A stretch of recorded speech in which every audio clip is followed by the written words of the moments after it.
Bonjour tout le monde, bienvenue dans un nouveau cours qui s'intègre dans la langue de la communication. Mais avant de commencer, je voudrais vous souhaiter un bon Ramadan. Retournons à notre sujet. On va travailler sur un cours très spécial, très important et riche. Mais dans notre cours, puisqu'on parle d'un cours pour ou bien destiné aux élèves de la deuxième année du cycle secondaire collégial seulement, et donc on va travailler sur les cas les plus simples, les plus utilisés, les plus reconnus. Mais toujours, comme je disais, on va faire une petite découverte sur les éléments ou bien les cas particuliers, les cas les plus difficiles. Mais le plus important, c'est de maîtriser l'essentiel pour l'utiliser lors des rédactions et lors des productions écrites. Si vous êtes prêts, on peut commencer. Et donc, on commence et en premier lieu, on va chercher une description précisée, une définition, une explication. C'est quoi la subjectivité? Et donc, on travaille sur le premier élément. Ahmed, Karim regarde la voiture de Kamal. Et dans cette réplique, nous avons le locuteur Ahmed qui interpelle, qui apostrophe son ami Karim et qui lui demande de regarder la voiture de leur troisième ami Kamal. Et dans cette phrase, on regarde, on observe que Ahmed est resté en dehors de l'action. Il n'a pas exprimé son point de vue, il n'a pas pris position, il n'a pas exprimé son sentiment vers la voiture de Kamal. Et dans ce cas, on dit que Ahmed a exprimé une objectivité, c'est-à-dire il est resté objectif, c'est-à-dire il a rapporté l'information comme il est. Au contraire, dans le deuxième exemple, toujours de Ahmed, Karim, regarde, j'aime cette voiture de Kamal. Et donc on remarque que Ahmed a exprimé son sentiment, il a précisé son amour à la voiture de Kamal. Et donc, on dit que Ahmed a exprimé une subjectivité, c'est-à-dire il a exprimé son sentiment, il a pris position, il s'est introduit dans l'action, dans l'information, il n'a pas rapporté l'information comme il est, mais il a ajouté quelque chose, il a ajouté son sentiment à cette information. Et c'est la subjectivité.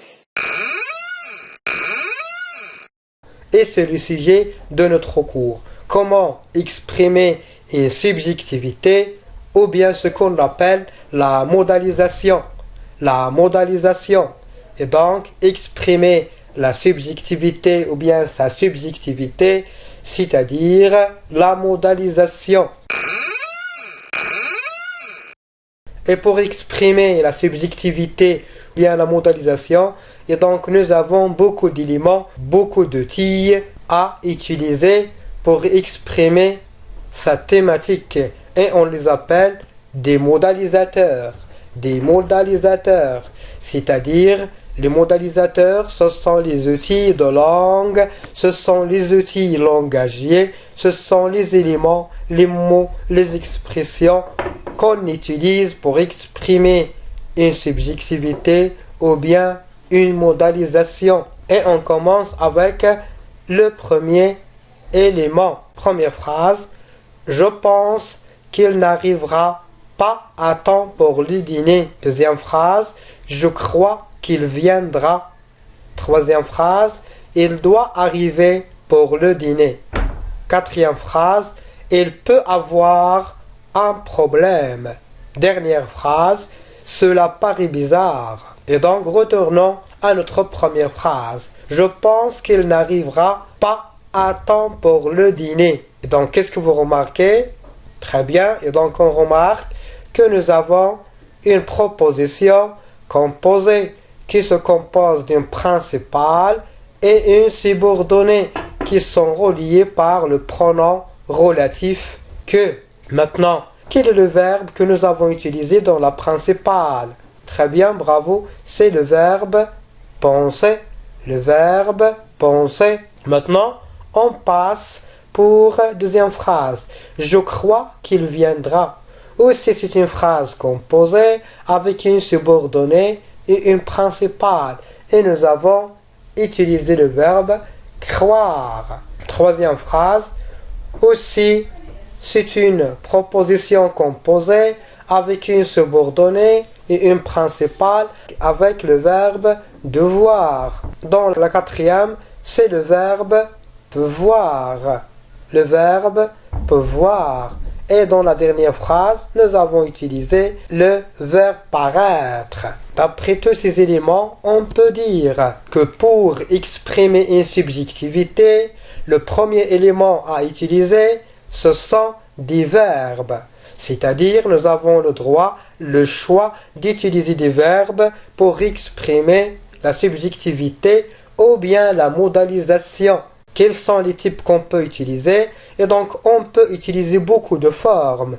Des verbes de jugement, des verbes d'obligation comme devoir et falloir, de volonté comme le verbe pouvoir et vouloir, des verbes de permission, des verbes d'opinion comme croire et penser, et les verbes de temps comme vous savez, être, paraître, ressembler, rester et ainsi de suite. Et vous avez quelques exemples à utiliser. C'est-à-dire, nous avons une large gamme de verbes à utiliser comme des modalisateurs. Deuxième type, suivez la phrase. Il est en retard. Il aura raté son temps. Toujours, nous avons une phrase composée, juxtaposée. Pourquoi? Parce qu'ils sont reliés par un point, un signe de ponctuation. Maintenant, quel est le verbe que nous avons utilisé dans la subordonnée? Très bien, bravo. Et donc, c'est rater, rater. Maintenant, à quel temps il est conjugué? Et donc, comme vous voyez, nous avons l'auxiliaire avoir au futur simple plus participe passé du verbe conjugué. C'est-à-dire, le verbe il est conjugué dans le futur antérieur. Deuxième exemple, il serait innocent de cet crime abominable, horrible. Quel est le verbe dans cette phrase? Et donc c'est il serait, serait. Et donc c'est le verbe être, mais faites attention au conditionnel présent. Ce n'est pas l'imparfait parce que nous avons le R de futur plus la terminaison de l'imparfait. Maintenant, pourquoi nous avons utilisé le conditionnel présent? Parce que c'est une action qui n'est pas sûre, c'est-à-dire nous avons le doute, une incertitude. On n'est pas sûr et certain qu'il sera innocent, mais c'est une hypothèse, c'est une supposition seulement. Comme ça, on peut dire qu'on peut utiliser le futur antérieur pour supposer, pour exprimer une hypothèse, ou bien le conditionnel pour exprimer le doute, l'incertitude. Et aussi, on peut utiliser le subjonctif présent parce que c'est le mode de l'incertitude, du doute. Et donc, ce sont les trois temps de conjugaison qu'on peut utiliser pour le doute, l'hypothèse et ainsi de suite. Et c'est le deuxième type qu'on peut utiliser comme modalisateur. Comme ça, on arrive au troisième type. On commence par l'exemple. À mon avis, c'est génial. À mon avis, c'est génial. Est-ce que j'ai resté neutre à l'extérieur de l'action? Non. C'est-à-dire, j'exprime une subjectivité, une modalisation.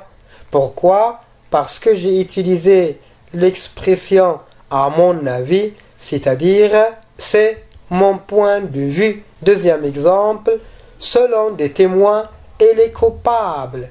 Est-ce qu'il est coupable? Oui. D'après qui? Qui a dit cette information? Ce sont les témoins. C'est-à-dire, ils se sont introduits dans l'action. Ils ont pris une position. Ils n'ont pas resté neutres. Troisième phrase, d'après le ministère, demain c'est le premier Ramadan. Qui a dit que demain sera le premier Ramadan? Et donc c'est le ministère. C'est la source de l'information. C'est-à-dire, il n'est pas neutre, il a pris position. Et dans ce cas, on dit qu'on peut exprimer une modalisation, une subjectivité par le moyen des expressions. Et nous avons beaucoup d'éléments à utiliser. Ce sont seulement des exemples pour vous aider à prendre connaissance. Et on peut utiliser, à mon avis, c'est vous n'êtes d'accord, selon des sources, d'après monsieur, et on ajoute le nom ou bien le prénom, par bonheur, à ma grande surprise, et ainsi de suite.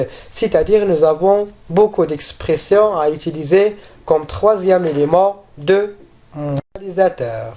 Et on arrive au quatrième élément dans la phrase « c'est trop bien ».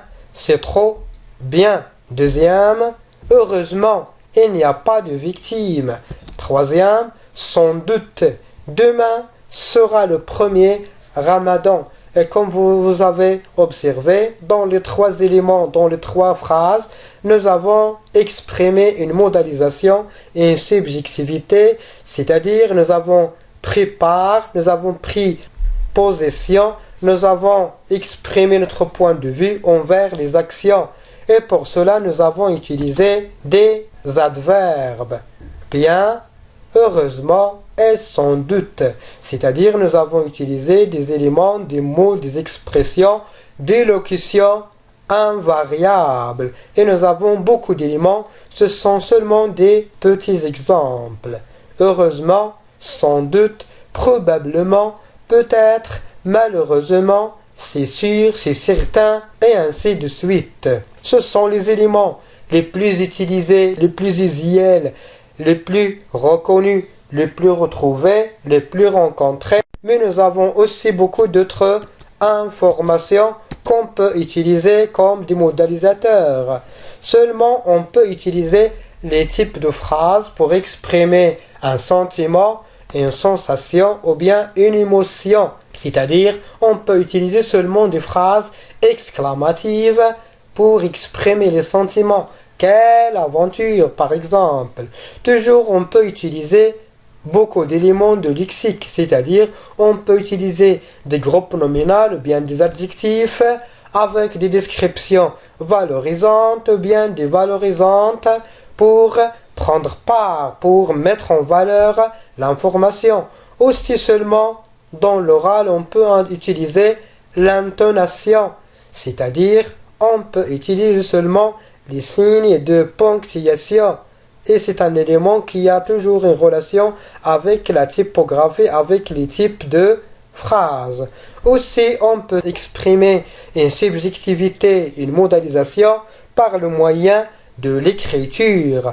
Par exemple, dans une phrase, je peux écrire des phrases d'une manière gras, ou bien capitale, ou bien en italique, pour attirer l'attention, et c'est un élément qu'on appelle exaspération.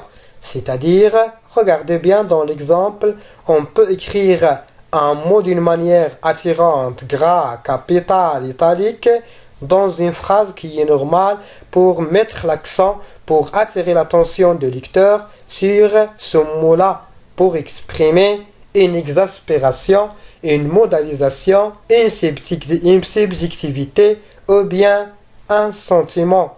Et le dernier élément, c'est les figures de style par des ironies, par des antiphrases, et ce sont des éléments plus compliqués et que vous allez voir dans le cycle secondaire qualifiant. Et comme ça, on arrive à la fin de notre cours. Et voici toujours un exercice de vérification. Et donc la consigne, complétez le tableau suivant par les éléments des phrases ci-dessous. Et donc vous avez trois phrases. La première, c'est bizarre. Je ne peux pas faire une chose pareille. Deuxième phrase, absolument. C'est horrible. Ça me fait peur. Troisième et dernier exemple, mais d'après Ahmed, c'est normal. Et donc, vous allez lire les trois exemples, vous allez relever le modalisateur, définir sa nature grammaticale, c'est-à-dire quelle est sa classe. Est-ce que c'est un adverbe, c'est un adjectif, c'est un verbe, c'est un type de phrase, et ainsi de suite. Et ensuite, vous allez exprimer la valeur exprimée, c'est-à-dire est-ce que c'est un sentiment, une émotion, c'est une indignation, c'est une hypothèse, c'est une incertitude, et ainsi de suite. Comme ça, on arrive à la fin de notre cours. Et donc, une nouvelle fois, je vous souhaite un bon Ramadan. Au revoir, à la prochaine dans un nouveau cours.